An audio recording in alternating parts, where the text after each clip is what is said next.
Okay, we're going to be taking a look at the iDrive system here on the 2016 BMW 320i xDrive. This model is the Sport line trim, so there is no navigation and no backup camera, so keep those in mind. There's also, it doesn't have BMW concierge service or connected drive. So, pretty straightforward. We're just going to go over some of the features here of the iDrive system on this particular car, starting from the main menu button. So when you push menu, this is where you get to. So you can go into the multimedia here. You can have CD, which you've got your CD at the bottom of the HVAC controls, or the top of the HVAC controls underneath the vents. But you can go to CD if you've got one, flick back on your iDrive controller, external device, or you can also adjust the tone. So in this particular case here, we've got the treble up a little bit, bass is up to maximum, which sounds pretty nice. You can go into volume settings as well, so it can get louder if you're if you're on the highway, quieter obviously if you want it to be. Park distance control, that's what you'll hear if you're backing up. So you can make it a little quieter, make it a little louder, depending on what preferences you like. And then the gong is if you leave the door open, right? Seatbelt's not on, something like that. So again, you can raise it, lower it, depending on how you want to do things. If you set up your phone through Bluetooth, then you can change the settings there for the microphone or the speakers. We don't have that set up yet on this particular vehicle. So we go back out. So radio, that's your radio, AM, FM, presets, tone. Again, tone is the same, whether you're in FM or not. So from here, you can turn up the music. Sounds pretty good.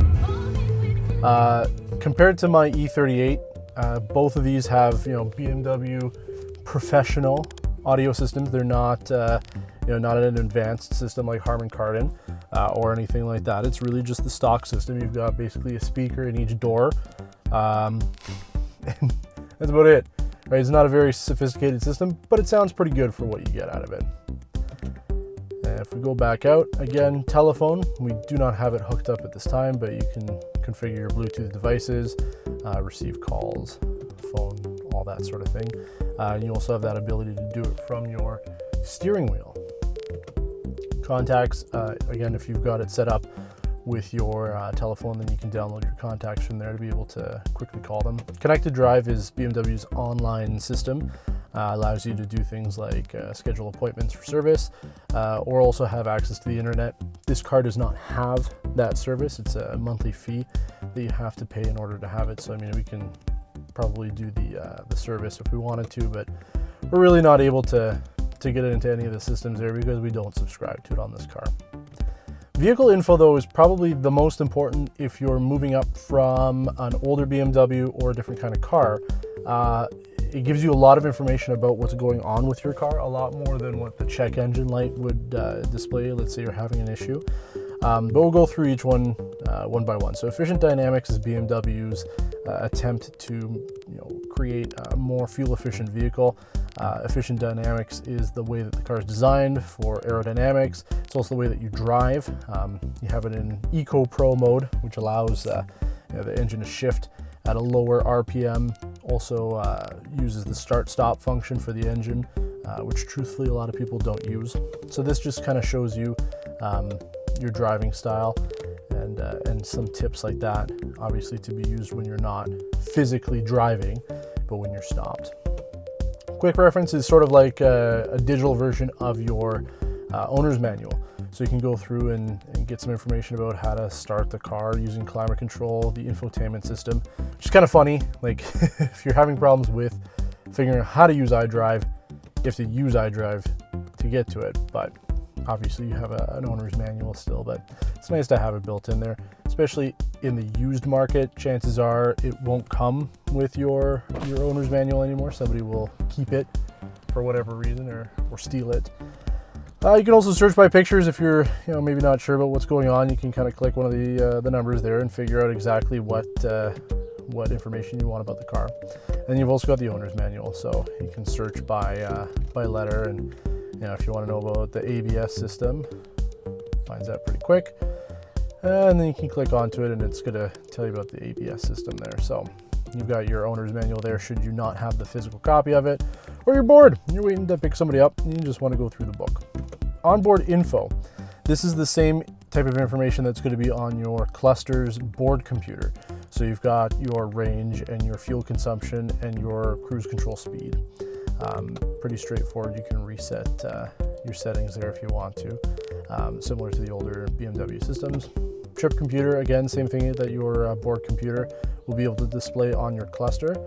So you can go through and see that you've got start time, duration, distance. This car's gone 1,300 kilometers. It's still a baby. And then it does shut off after about 5 minutes there. So we'll just turn the car back on. Vehicle status. This is what I would say would be the most important feature, especially if you're moving up from an older BMW or you're just curious to know what's going on with your car. This gives you information about check engine warnings and critical things that you would want to know about your car because there's a problem, right? So flat tire monitor tells you if you've got low pressure on one of your wheels. Let's say you had a flat tire or it was low and you filled it up, then you can reset that from here. Engine oil level is pretty important. I mean, it's not super in depth, but it does tell you whether or not it's okay. You can measure the oil level. The car needs to be on in order to do that. And then it'll also tell you if you need any service on your vehicle. These cars are filled with sensors now. It really makes sense. I mean, even on the 7 Series that I've got, all of these sensors exist. It's just they put it into a system now that allows you to really easily see what, if anything, is wrong with the car. And then check control. Again, this is an old BMW system that's been around since I think the late 80s on the second generation 7 Series. And essentially, if there were any warnings, right, low oil, check coolant level, or washer fluid low, brake light out, headlight out, it would tell you here. So as long as it says all systems okay, then there's no issues for you to be worried about. And then the last option here is the sport displays. So I don't know who's really going to be doing a lot of sportiness with the 320i. I mean, it's not the quickest thing off the line, but if you really want to, you can display the horsepower and pound-feet of torque in real time as you're driving. Now, obviously we're not driving right now, so I can't actually show you how that works, but you get the idea. As you're driving, if you really want to have that information displayed on your screen, then you can. I mean, without having a navigation system, you really are limited to having your audio playing and just having it show up there. There's really not much more to do, right? Which is one of the reasons why I suggest getting navigation. Even if you don't need it all the time, you know where you're going, or you don't do a lot of driving where you need navigation, it is nice to have just a map to show you where you are, because maybe you're looking for something specific and it really comes in handy. So in this particular instance, you're pretty much stuck with either having your music playing and showing you, or like I said, you can go into your vehicle info there and throw on the sport display. So settings would be the last one. This kind of goes over some of the stuff that we already showed you. So you can have control display, so brightness, and turn it down obviously at night. The time and date, obviously if you have to reset it after daylight savings, or if battery goes out, something like that. Seems like it's pretty accurate there. Language and units, so you can change it to miles or kilometers if you are traveling to the States a lot and you don't want to get pulled over, because the instrument cluster here is only in kilometers. So you might want to have that on display if you're going to be going to the States, just to be safe. Connections for your phone, tone, we've talked about that. Speed, you can have a warning for your speed. Climate, so it's got an onboard climate computer to allow you to have it turn on after a certain amount of time. You can set it up. Let's say you stop the car, you've got a dog in the car, and you want the dog to have fresh circulation when you run into the store. You can do that. You can also set it up to have a timer. So if you want to start it tomorrow at 9 a.m., you set the timer. Car has to be on, and then you're able to set it from there. But you have to reset it every time. So if you use the timer, then as soon as it starts that cycle, it resets and you have to set it again. Lighting, so I don't know what the ambient lighting is. Sport, classic, like truthfully I have no idea. But anyway, that's that. Pathway lights, it's basically your puddle lights there, or for this particular one, it might be the headlights. When you flash, if you flash your high beams when you turn the car off, they'll turn on the lights. They used to be called follow me home lights, but essentially you just flash them and then they'll stay on for 20 seconds until you get into the house. Triple turn signal, so when you push the indicator stalk down to the first little point of resistance, it'll flash 3 times. A lot of cars do that now. Some of them do them, have the option to have 5 or 6, but for this it's either on or off. Eco Pro, again, this is if you're energy conscious and you want to be able to save some gas. You can play around with some of the settings in there. Truthfully, I haven't done that. And then we go into the doors menu here.